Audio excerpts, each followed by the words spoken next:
راستانو سدا خور زمانو حمید الله دے رات په کومه مدرسه کې سبق وایې خور زه په دارالعلوم اشرفیه کې سبق وایم رات ته په مدرسه کې صدر تکوي خور ما ته په مدرسه کې قاعده ناظره حفاظت اسلام ضروری معلومات راځه کوي رات نه اوسه پښتنه کولای استمي ته اجازه اوس زه خپل کوشش کوم تاسو سوالونو ته جواب درکوم ان شاء الله تعالی اسلام څو بناوي دي اسلام پنځه بناوي دي اول کلمه طیبه دوم لمونځ دریم روزه څلورم زکات پنځم حج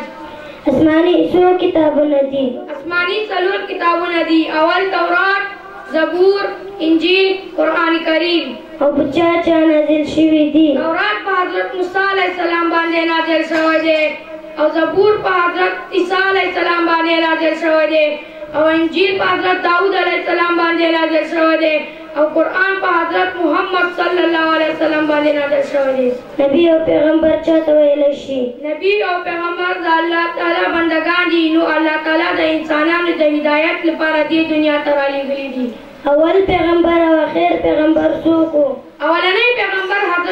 حضرت آدم علیه السلام او اخرنی پیغمبر حضرت محمد صلی الله علیه وسلم دی پیغمبران څومره دي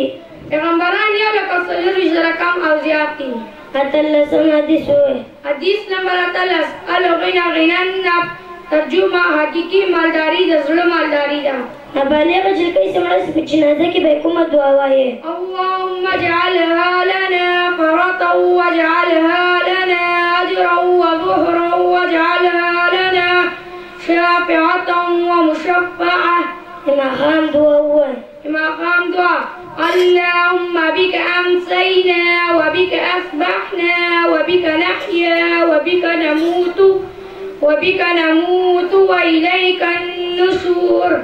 څلوېښتم حدیث وایي حدیث نمبر 3 إنما الأعمال بالخواتيم ترجمه ټول عملونه د ایمان په خاتمه باندې دي عقیده ختم نبوت څه ته وایي عقیده ختم نبوت ته وایي چې حضرت محمد صلی الله علیه وسلم آخري پیغمبر ده دینه بعد بل پیغمبر نه راځي د قرآن او حدیث نه یې دلیل راکړه عقیده ختم نبوت باندې د قرآن ډېر آیاتونه نازل شوي دي چې یو آیات د سورة الاحزاب 90 آیات دی ما كان محمد أبا أحد من رجالكم ولكن رسول الله وخاتم النبيين او د حدیث نه دلیل دا انا خاتم النبیین لا نبی بعدی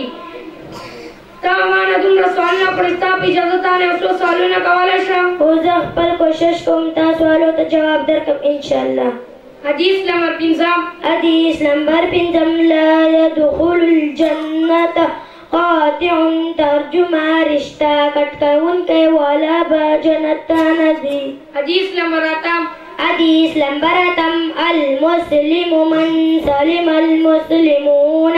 من لسانه ويده ترجمه کامل هغه مسلمان دی چې د ژبې او د لاس بل مسلمان محفوظ وي